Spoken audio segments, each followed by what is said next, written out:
જય શ્રી કૃષ્ણ મિત્રો. અત્યારે આપણે ગીતાજીના દરેક અધ્યાયનો ગીતાસાર સાંભળી રહ્યા છીએ. તો ચાલો શરૂ કરીએ. અધ્યાય પહેલો, અર્જુન વિષાદ યોગ. યુદ્ધના પરિણામો અંગે શોકની અભિવ્યક્તિ.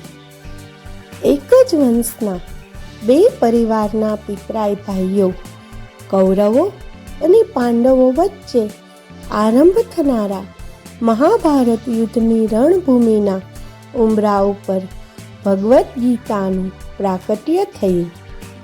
ભગવદ્ ગીતાનું પ્રગટીકરણ રાજા ધૃતરાષ્ટ્ર અને તેના મંત્રી સંજય વચ્ચેના સંવાદના રૂપે આરંભ થાય છે. ધૃતરાષ્ટ્ર નેત્રહીન હોવાના કારણે વ્યક્તિગત રીતે રણભૂમિ પર હાજર રહી શક્યા ન હતા.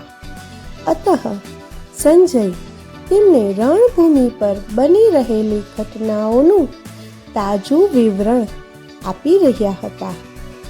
સંજય મહાભારત મહાકાવ્યના તથા અન્ય અનેક હિન્દુ ગ્રંથોના પ્રખ્યાત લેખક વેદવ્યાસ ઋષિના શિષ્ય હતા. વેદવ્યાસજી એવી રહસ્યમય શક્તિઓથી સંપન્ન હતા કે દૂર દૂરના સ્થળો પર બનતી ઘટનાઓ પ્રત્યક્ષ રૂપે જોઈ શકવા સમર્થ હતા. તેમના ગુરુની કૃપાથી સંજયે પણ એ દૂરદર્શનનું ગૂઢ સામર્થ્ય પ્રાપ્ત કર્યું હતું.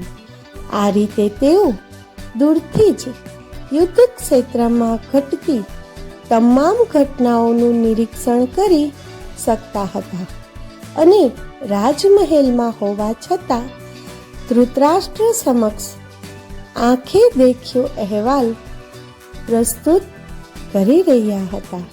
તો આ છે અર્જુન વિષાદ યોગ અધ્યાય પહેલાનો ગીતાસાર. જય શ્રી કૃષ્ણ. જય દ્વારકાધીશ.